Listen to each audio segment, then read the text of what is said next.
활력이 넘치는 70대 중반의 조기원 씨. 그는 정확한 목표에 공을 맞춰야 하는 골프가 마치 인생 같다고 합니다. 불가능해 보이는 것에도 끊임없이 도전하게 되는 우리 인생 말입니다. 면역 항암 치료의 역사도 비슷합니다. 지난 40년간 면역으로 암을 치료한다는 건 실패의 연속이었죠. 바로 몇 년 전까지만 해도 그랬습니다. 조기원 씨는 1년의 시한부 선고를 받은 폐암 환자였습니다. 첫 치료였던 일반 항암 치료. 머리 다 빠지고 몸에 막 각질이 생기고 먹는 것도 의욕도 없고 힘도 없고 과연 이런 게 삶인가 하는 너무나 좀 삶이 너무 서글펐어요. 조금요. 조기원 씨는 탈모와 무기력증까지 부작용으로 인한 고통을 호소했습니다. 그래서 다시 도전하게 된 면역 항암 치료. 너무나 데미지가 커요. 그냥 항암은. 그런데 면역 항암은 그게 없으니까 너무 좋고 다시 할 길 찾으니까 사람이 또 변한다고 옛날은 다 잊어버리고 지금은 또 옛날로 돌아와서 옛날 하나도 모르고 살아요. 지금은요. 면역 항암이라. 어떻게 면역을 활용해 암을 치료하는 걸까요? 왜 암 환자에서 면역 반응이 약하지? 이걸 열심히 연구하던 학자들이요, 새로운 사실을 알게 됐습니다. 그래서 우리 면역계의 특징이 뭐냐면은 2, 3주, 3, 4주 이 정도는 굉장히 그 적을 없애려고 상당히 노력을 합니다. 노력을 하다가 이게 없어지지 않으면은요, 자기를 브레이크를 걸어버려요. 내가 이렇게 웬만해서 없어지지 않는 거를 없애려고 더 노력하다간 괜히 내 몸에 손상만 더 주겠다. 이런 식으로 진화가 됐습니다. 암 환자에서 암 세포에 대한 면역 반응이 약한 것은 그 브레이크와 같은 요인이 너무 세서 그런 거다. 그러니까 브레이크 기능을 차단해 주는 것이죠. 약으로 이제 개발돼서 요즘에 성공적으로 쓰이고 있는 것이고요. 실제로 이 원리를 이제 발명하신 분들, 개발하신 분들이 2018년도에 노벨상을 받게 되셨죠. 노벨 생리의학상을 탄 두 과학자는 말합니다.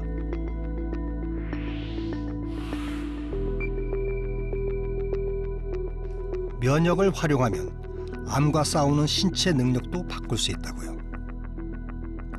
이 요법이 만능은 아니지만 조기원 씨 같은 암 환자에게 맞서 싸울 무기가 하나 더 생겼다는 건 희망적인 일입니다.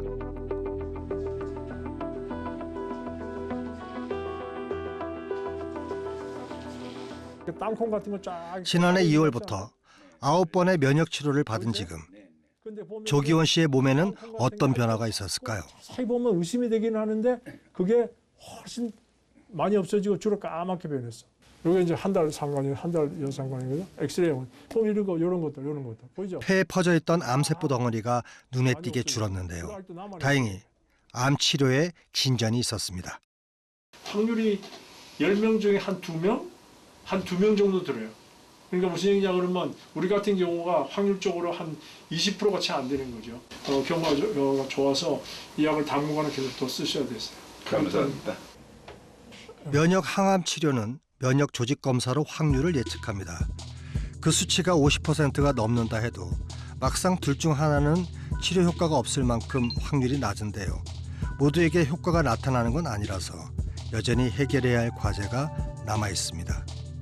폐암이라는 게 사실은 전 세계적으로 제일 흔한 암이자 제일 치사율이 높은 암이란 말이죠. 지금 새로운 면역 관문 억제 차단제가 나오면서는 면역 치료가 폐암에서 효과가 꽤 많다. 그리고 특히 우리 같은 전이성 비소수 폐암에서는 다른 치료보다도 부작용이 좋고 확률이 꽤 높다. 상대적으로 부작용이 덜하다는 걸 아니까 상대적으로 조금 연세가 드시거나 좀 전신 상태가 조금 허약하더라도 이제 그런 시도를 할 수가 있는 거죠.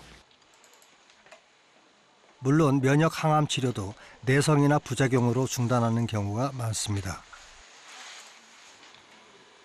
보험 적용도 한정적이라 경제적 부담도 상당하죠. 이게 이제 수술, 방사선, 항암, 표적치료제, 면역치료제예요.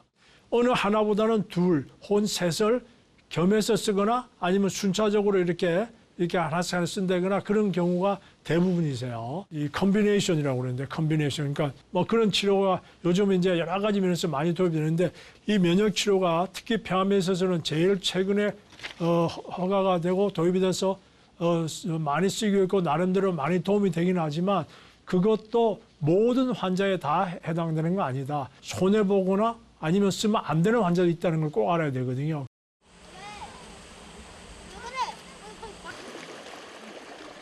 요즘엔 틈만 나면 가족과 시간을 보낸다는 조기원 씨. 그는 면역 치료를 통해 제대로 소통해야 건강하게 살 수 있음을 배웠습니다. 조금 주세요. 오늘 쌈장 안 조금 주세요. 면역 항암 치료는 그의 건강뿐 아니라 삶의 풍경까지 바꿔놨습니다.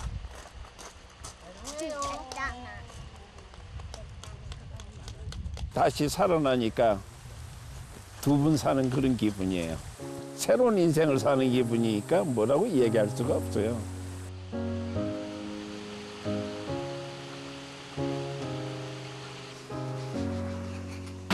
아토피 피부염으로 고생하던 하은이네.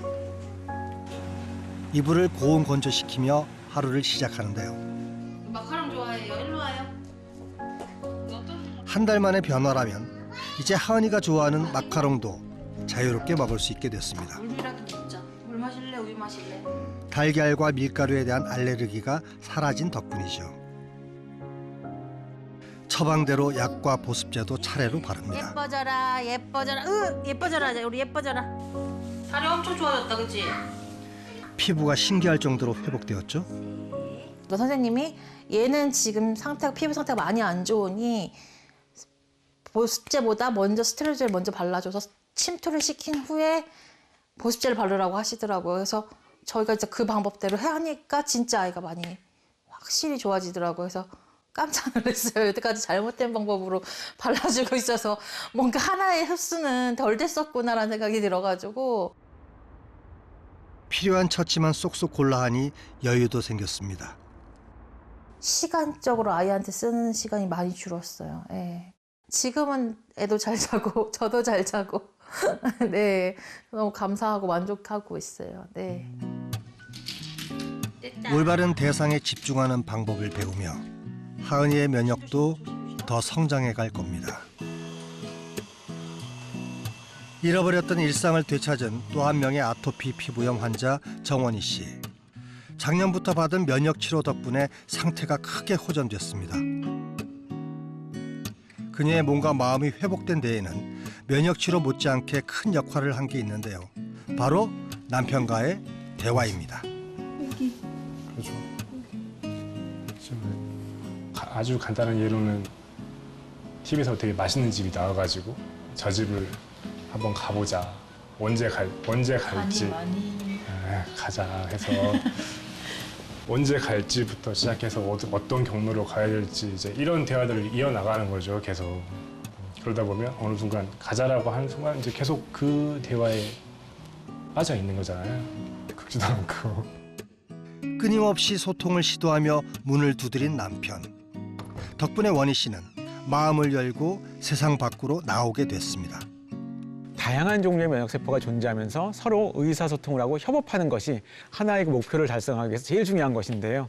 마치 오케스트라의 다양한 악기들이 하나의 목소리와 하모니를 내기 위해서 조화를 이룬 것과 거의 같은 시스템이라고 볼 수가 있겠습니다. 봄이 찾아온 여수의 평화로운 동네. 아름다운 하모니가 울려 퍼집니다. 조아연 씨가 이끄는 악단의 무대.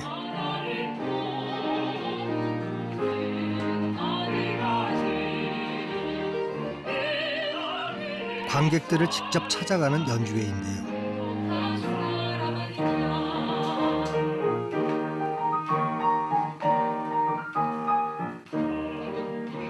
류머티스 관절염을 앓고 있지만 조아연 씨는 동료들과 합주를 계속해 나가고 있습니다.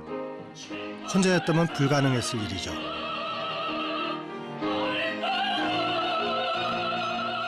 동료와 호흡을 맞추고 관객과 소통하는 게 치유의 힘이 된다는 조아연 씨.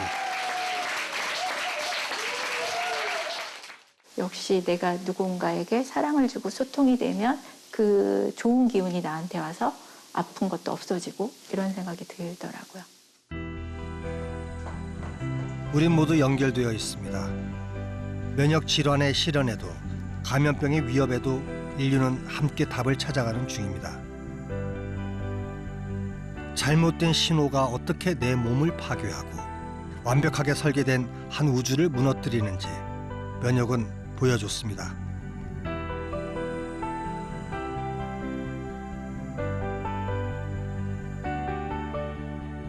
남이라고 무조건 거부하고 스스로를 괴롭힌다면 우린 살아남을 수 없을 겁니다.